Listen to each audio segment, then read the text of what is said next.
Today we have the end of Jesus' missionary discourse to his disciples, to his apostles. So it's the end of Matthew chapter 10. So it's verses 37 to 42. You recall, as we mentioned last week, to kind of get caught up as we enter into ordinary time again, the beginning of this missionary discourse was Jesus letting the disciples know that they're going to be sent out on this mission. Then that they're going to be persecuted as well. But don't worry, remember last week, don't be afraid if you die. No big deal, right, is what he's saying. He's also saying, I will take care of you. And so today, it's kind of interesting that right away what happens here then is this statement of whoever loves his father or mother more than me is not worthy of me. And whoever loves son or daughter more than me is not worthy of me. That at first doesn't seem to really fit with this missionary discourse. However, any disciple or apostle or Jew at that time would have known that this is actually a very huge statement. Because what Jesus is implying here, not explicitly, he doesn't come out and say it yet in Matthew's gospel, not in this public ministry yet, but what he is implying is that he is God. Why? How is that implied? We go back to Deuteronomy chapter 6, verses 4 through 6, right? Right away in the beginning of the Bible, essentially, right? And we have the 10 Commandments, but the greatest commandment stating what? Therefore you shall love the Lord your God with your whole heart, with your whole being, and with your whole strength. And we know that this is the greatest commandment, even greater than the commandment to honor your father and mother. And so in Jesus saying, you must love me more than your father or mother, only one person can you love more than your father or mother or son or daughter. And we'll put spouse in there as well, right? Only one person, and that is God. Not only can you, but you must love God more than any other relationship. Remember, this is quite radical. Imagine if one of our teachers here at St. John's went to their students and said, you must love me more than your parents. I'm imagining that afternoon I would get a call saying, Father, one of your teachers has told my little Susie that they must love them more than me. What's going on in your school? And remember, for Jesus, at first people think, yeah, he's the rabbi, he's a rabbi, he's a teacher. But if that's all he was, then this truly would not make any sense. But what he's showing them, what he's telling them, what he's implying to them is that he's greater than just a teacher, that he is a God. And they must love him above everything else. He goes on to say as well, right? Whoever does not take up his cross and follow after me is not worthy of me. We kind of have this notion, it's a very good notion, it's a good one, by the way, it makes sense. But I think with this modern day notion, we miss the point of here. We often hear, take up your cross. What does that mean for us? Yeah, take on that suffering. Well, when Jesus said this, it wasn't quite evident what that meant. For them, actually what he probably meant here was when he's saying, take up your cross, he was saying, you're probably going to get crucified because of me. And this would be the most cruel way of death. But he's saying who is he referring this to, by the way? To his disciples.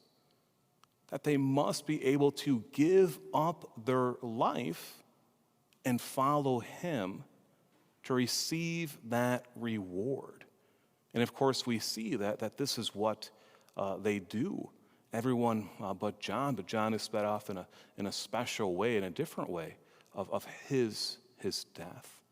And so we see once again, Jesus is saying, You must value me over everything, over all relationships, and holding on to material goods as well.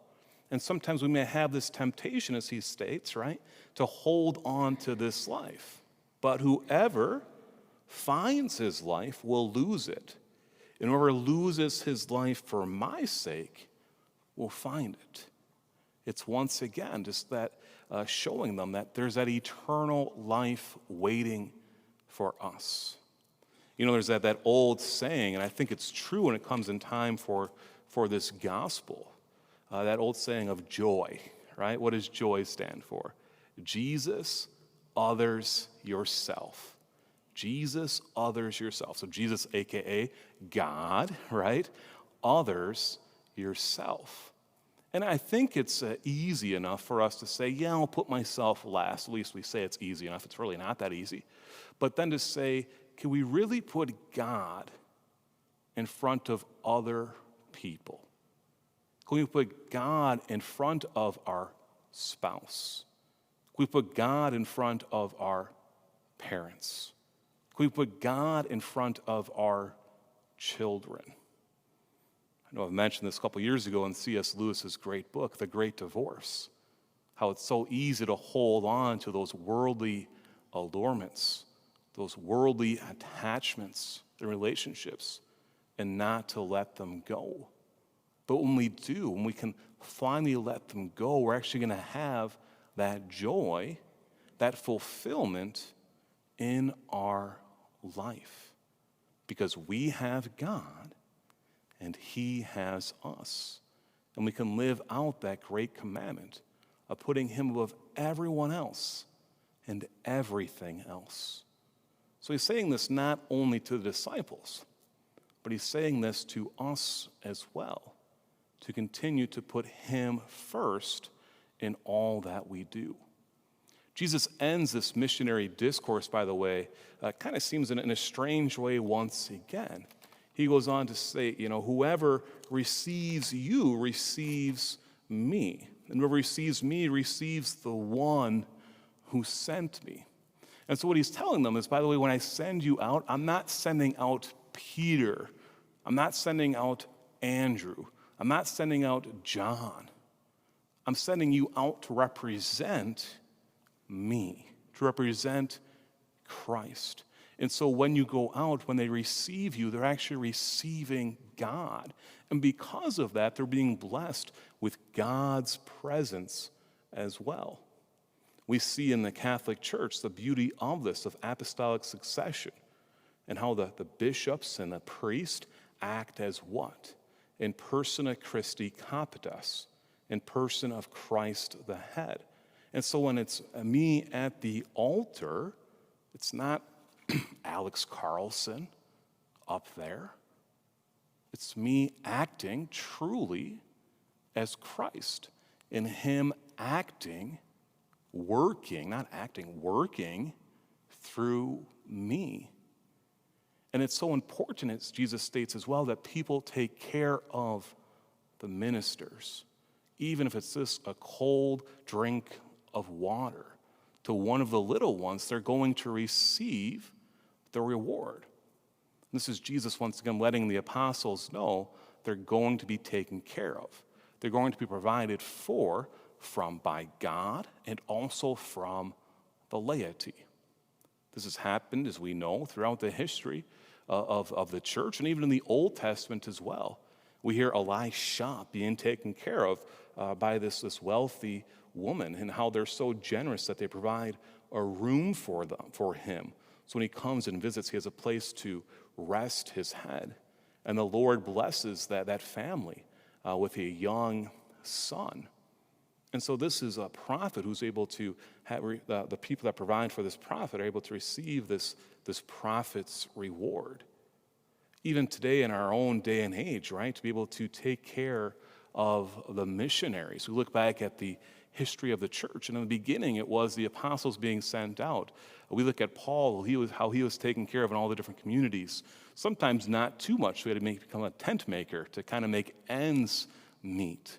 But then throughout the history, we see that the missionaries would be sent out and they'd establish these missions. They'd establish these churches in Rome, in Jerusalem, eventually, in Ireland and in Germany and in France and Spain.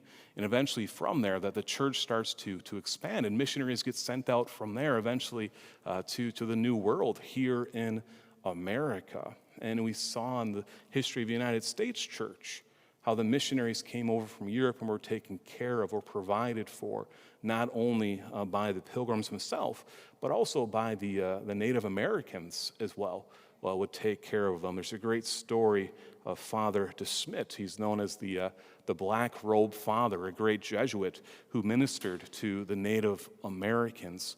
Unfortunately, his reputation is being kind of thrown under the bus right now, but actually he did great work for the Native Americans. Anyways, he was a great missionary who was provided for.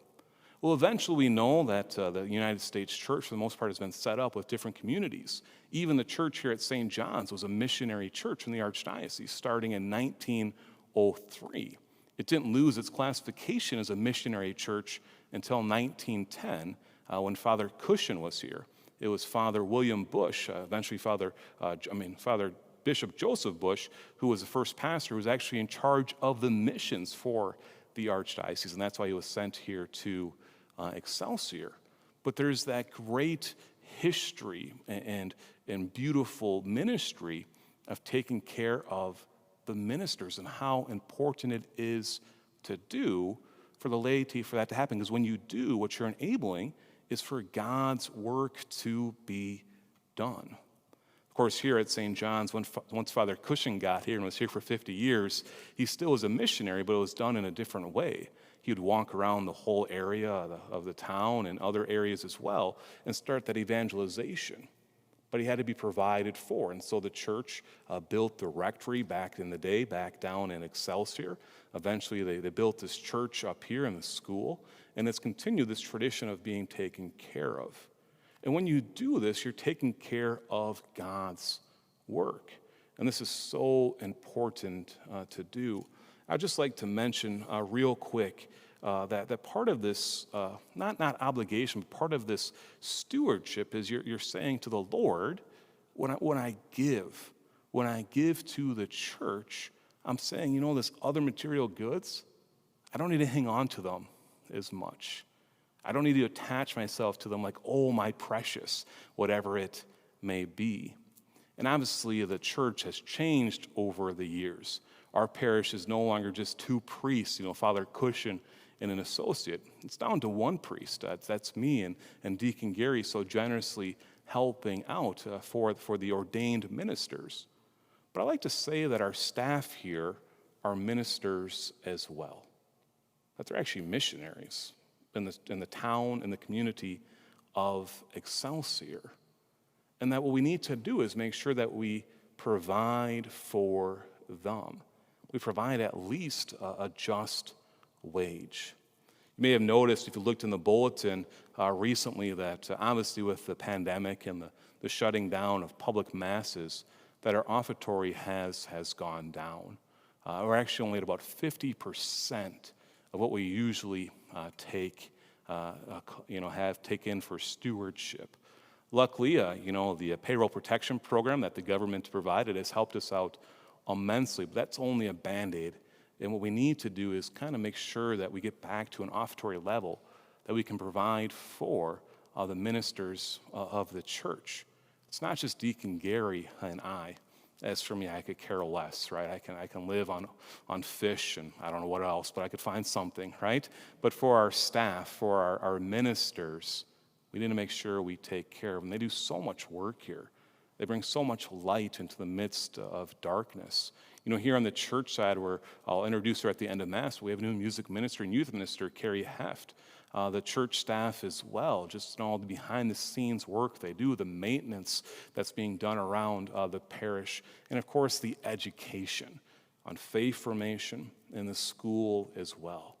I can honestly say that every single staff member here is not here because of the paycheck. Not one of them is. They're here because they want to be missionaries. They want to minister. They want to serve the church.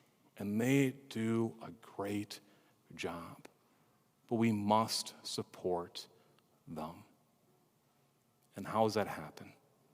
It's by giving up maybe some of the rewards that God has given us in that financial sense and giving freely.